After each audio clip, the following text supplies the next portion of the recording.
माई बाबू छूट गइले छूटल नहीं हरवा बताव बोलमो काहे जइब तू बहरवा बताव बोलमो ननी चुकी रहनी त खेलत रहनी गोटी कब नहीं सेकत रहनी बाबू माई के रोटी कि बेलन धारवाई दिहल हो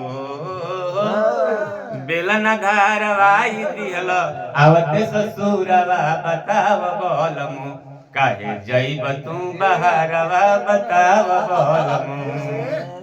और का कहती है बेचारी कि कोयली के कूक छूके दिल में समाई पपीहा हवा पिया के बुलाई।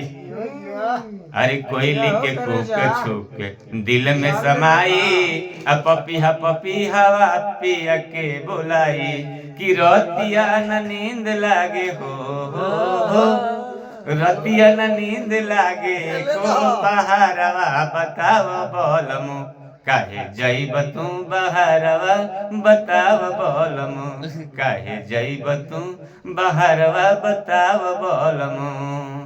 माई बाबू छूट गइले हो माई बाबू छूट गइले छूटल नहीं हरवा बताव रजऊ काहे जइब तू बहरवा बताव बोलमु काहे जइब तू बहरवा बताव बोलमु।